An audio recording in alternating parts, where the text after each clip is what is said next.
Saturday the games. Yeah. Hurricanes versus the Chiefs. New injuries, there's none. I think the Chiefs coming off the bye, the Canes got through well last week. And returning, the Chiefs have the cavalry coming back. We've got Josh Lord expected back after playing club footy last week from his ACL injury. Alex Nankerville had his concussion in round 6, so we assume he'll be back, but there hasn't been any actual confirmation of that yet. Sam Cane came off the field in round 6 after taking a shocking hit to the Babymakers. But we are expecting him to be back up and running, considering he was seemingly he was chatting. It was in a high pitched voice, but he was chatting post game, and that's all the players expected to come back through. Very good. Last year they played 2 times, and the Chief won by 2 at home and 1 by away. So they were close games. I had to read that 3 times to understand what that sentence was saying. Essentially they're both close. I think I haven't actually looked at the table, but are they still number 1 and 2 on the table? Yep. Brums might have. Drums are up there. Drums might have popped the Canes. Yeah. The Chiefs are still undefeated. Yes. But they've had a bye, so I think they might have slipped down to 3rd or something potentially. No, it is 1 and 2. Canes 1, Chiefs 2, Drums 3. Exactly. The top of the table clash, boys. I mean, this is gonna be a great game. It's gonna be a game of the round for sure. But let's start by looking at the Hurricanes. I mean, I think for them, look, they've had a few injuries. I think we can say Aiden Morgan's probably going to be starting at 10. I think Harry just saw there was an article that just confirmed and updated the casualty ward that Brett Cameron's out in the long term now. They've confirmed that for sure. The question for me is always they just have this plethora of talent in the centres, and I think it's hard not running Geordie at 15 and running him at 12 because he is great at 12 and then he's always being selected first. But then you have to pick from 3 or 4 great centres as to who's in the 13 jersey. So, and they're all back available from injury as well. We've got Billy Proctor, Balen Sullivan, and Peter Umunga Jensen just returned last week. I mean, who do you play? You know, I give you Josh Morby at fullback. Josh Morby has been, really, really dynamic and dominant, I think, at the back for them. Morby's been all right, but it's quiet, mate. I think he's nowhere near as good as last year. No, he was awesome last year. I think he's been pretty good this year. So all in all, I think he's been good. And I think... I guess for me, if I'm thinking about running out their best back line, like I put Geordie at 15 and then their centres are so good that I would put their centres in there at 12. Yeah, exactly. Me too. But I mean, the thing is, why would they muck with a good thing? They're currently 6 games, 6 wins from 7 games. Geordie's been playing well at 12. I think he takes a lot of pressure off Aiden Morgan, and I think that's probably the biggest reason not to move it. The fact that they now have got an experienced 10, so that way you got Cam Roygard who's playing the house down, but not a mature player or not an experienced player, I should say. Aiden Morgan an experience, and then Geordie can take so much pressure off from that position. Surely we've gotten to the point where we've gone.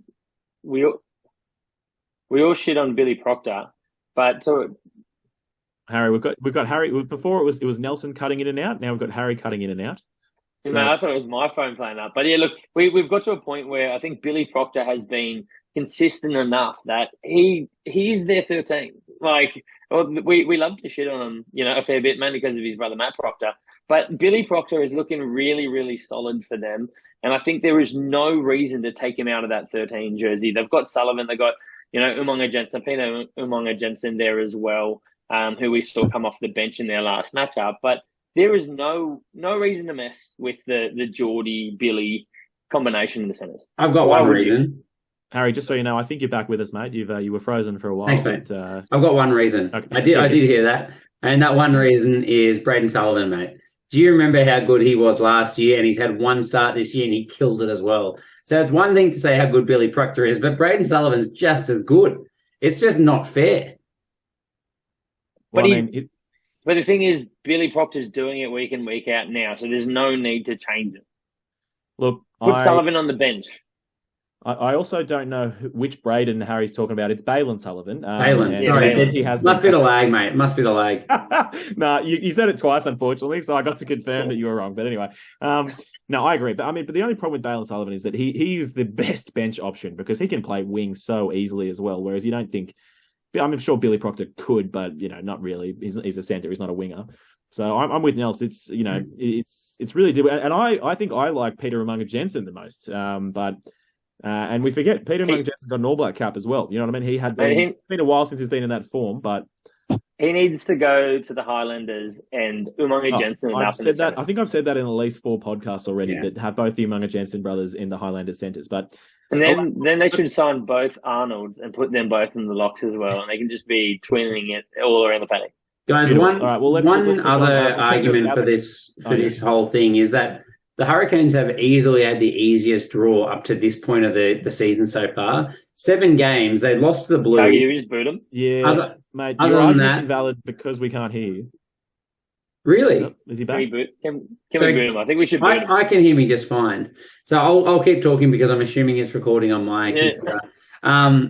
So of the 7 games they'll play, they lost to the Blues. They also played the Reds, the Rebels, the Waratahs, Moana Pacifica, and the Highlanders. Like it's 6 easy games in the scheme of what this table is. So I think that's the biggest thing is that you haven't had a becoming like test. a science fiction type of thing. All right, guys, you go. Okay. You're cutting in and out, but Nelson and I seem to be all right over here on the connection. So I know you're recording, but we'll see what happens once this goes to air. But it'll be fun. It's kind of becoming a pick your own adventure type podcast as well. You know what I mean? It's like who can you hear and what is everyone talking about? But no, I agree. I think Harry was talking about the lineups, the matchups to come and whatnot. But look, the other question for mine is pushing on was Julian Sevilla or Keeney Naholo on that right wing. Keeney Naholo. It's Keeney Naholo. Sevilla. I said at the start of last year. I think we're to a point where Julian Sevilla is going to be past it. I was wrong last year. I said at the start of this year, I am right this year. Definitively, absolutely, he is not the man for the job at the moment. And I hate to say it because there's Nadolo as well doing a similar thing, and we wanted him to be the Tars, and we still want him to be the Tars. But these guys are great players, but there are players there that are doing it better. Naholo is doing it better. Kini Naholo should be their starting winger over Sevilla every week from now to the end of the year, and you can bring Sevilla off the bench if you like. He can cover outside centre occasionally. I know he's very old, but he's done that in the past, and he can cover wing for you. Mate, he's still younger than us, mate, so he's not old. Let's just calm it down. He's a young man. But no, look, I agree with you. And the problem is I love the bus so much, but I also love Keeney Naholo. But I think Keeney Naholo has, in the 2 games he's managed to have a crack, has been awesome, and he's earned the chance to show more. But look, I'll go back and round out Harry's point since he's typed it out here, put it in bold, and he wants to get it across, which is, and I think it's a point worth talking about, which was that the Hurricanes have had 7 games. They've won 6 easily so far. We haven't seen them have to anyone perform in tough games. So the Hurricanes, you could say, are kind of under a little bit of a false sense of security. So why would you back Sullivan, though? Why would you back Sullivan off the back of that, right? Like, if we've had guys that, yes, this false sense of security or whatever you want, or success, that's what we have to go off. You don't need to stray from it. These guys have done well enough that they deserve a crack throughout the back end of the year. You don't just go, well, they've had kind of easier games. Let's drop some of them. Like, that doesn't make any sense. My reasoning was because Sullivan performed in 2022 when they had tough games.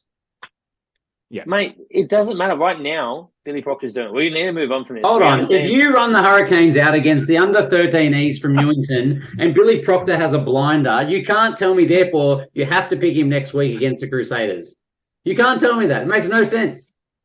All right. So we used to have the most passionate Proctor fans on this podcast. Now we've got the most passionate Sullivan fans. I thought I was the most passionate Sullivan fans about Zahn Sullivan. No, not Balin. But no, look, these are good points, Harry, and it's an interesting one. I can't imagine the coaching staff having to wrestle with who they play at centre every week. It's I bet he's probably Jason Holland's probably frothing on the fact that Geordie's an automatic selection at 12 every week, so he doesn't have to make. It's just one decision he's got to make. So. But no, anyway, I agree, Nels. It's rare that I agree, but we should move on. I know you're holding your hand up, but no, we're not going to fire back and forth. We're going to move on. No, I'm not going to fire at him. I've got actually good value to add other than, Harry going in circles. So the thing about this is the Hurricanes have, that's exactly firing back and forth, my friend. I'm not on the same topic. They have threats around the paddock. They've got Artie, they've got Ray Arce, they've got Karifi, who is in brilliant form at the moment, Geordie, Iosi, whoever you want to throw in outside centre. They've just got so many threats, Naholo potentially on one wing. But the thing that is different for them this year than I think we've seen in the last year or the last couple of years, and yes, they've probably had easier games, but there's a bit more patience, about them this year. They're actually building into things throughout a match. They had 16 phases before the first try last week. So they're really just building that maturity. And I think it's something that's really good to see from them. I agree. Look, if this game is half as as passionate and as intense as this conversation, just talking about the Hurricanes players, it's going to be an absolute rip snorter. So can't wait for that. Look, I think we've already talked that up to high heavens about how good Cam Roygaard's been, but he's coming up against Brad Weber, and that's clearly a challenge for that All Blacks jersey, that one of those second or third All Blacks jerseys. And Aiden Morgans needs to really step up and inject himself into the game, I think, is really the last point. So we saw some really exciting signs from him last year, that he got thrown into it and started performing straight off the bat, had absolutely no fear. Have yet to see it this year, but let's see that. Now, let's look at the Chiefs. The Chefs, Harry, do you want to start us off on the Chefs? Yep. So Aiden Ross, I would think, swaps straight back in for Ollie Norris. I think he's probably the format player out of those two, but obviously Norris playing well every opportunity he's had as well. Probably the biggest question is again at 10 for the Chefs, and that is about DMAC. Where do you play him, 10 and 15? I think the expectation is if he plays 10, Shooter plays 15. If he plays 15, Gatland plays 10. For me, it's a no-brainer. Shooter has to be on the park, so therefore I'd probably play him at 10. Again, how passionate I feel about Josh Ioane, so I would push Shooter to the wing because I think he's just good enough no matter where he goes. But I would also think DMAC 10, Shooter 11, Eteni Nana Saturo back to the bench, and everyone gets Josh Ioane playing. Have you still got Josh Ioane on your bench in your fantasy side? You still been clinging on to him? No, I ditched him. Actually, no, I do. I take it back. I was going to. Yeah, you do, mate. Okay, I thought there was some motivation there, but I'm with you though. I think we're all very. I want to see some more of Josh Ioane. He's a player that excites me, and I do want to see him in there. Nels, any other points you've got on this one? Not really. I think there was, they're still stacked for the locks. They're obviously not going to move Vai or Retallick out of that kind of role that they're doing as starters. But Josh Lord has trickled back in. Arcoy's there. They've got, different people that they might be able to fill that third lock role from. And I'm not sure who that is. There's a lot of talent in the depths waiting. Arcoy brings the versatility that he's played a lot of six. I think he played the entire NPC as 6 or even 8. He played a few games of 8 for the Steamers as well. So it's interesting. But and he's a big boy. He is. He's speaking of 8s. PGS, the basketball player, the Peter Gus-Sowakula. Mate, I want to bring back 2022 Peter Gus-Sowakula, who made the All Blacks. Where's he been? He's been. We haven't seen that form this year. He's. I think he's only played one game at 8. He's been playing a lot of 6. With Jacobs playing 8, and for me, that's been the real. I think that's massive. I think him getting consistent game time in the 8 jersey is what helped him play so well. He actually has been good as well. Like when he's had his runs, I thought he's played very well. He's made dynamic attacking runs, breaking tackles, throwing offloads. So that we haven't seen him consistently enough playing in I guess his preferred jersey. So I guess he's on his way out, and the competition from the back rowers and the Chiefs is just so stiff as well that he's probably not the guy that's going to benefit from all those rest weeks. And it's just sadly how the Chiefs are probably going to play it given the depth they have. Yes, sadly, but. Nelson's gone and said, of course, bring back 2020 Luka Jacobson as well. You guys were huge fans of.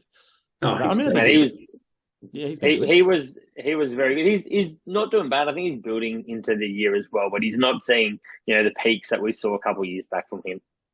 2020 was the year that Sam Cane was the third best 7 in their team. That's what I remember it as. Lachlan Boucher, Luke Jacobson, and then Sam Cane rolling out third. Anyway, we'll push on. Alex Nankivell, I think this is a big game for him in the same way that we said it was for one of the centres earlier. But anyway, he's obviously now in the mix where his form's been good for a season and a half, and he should be trying to find a way to push for higher honours. And I just think that he's actually up against, whether it be Ballin Sullivan or Billy Proctor, a really good form outside centre, good attacking player in both of them.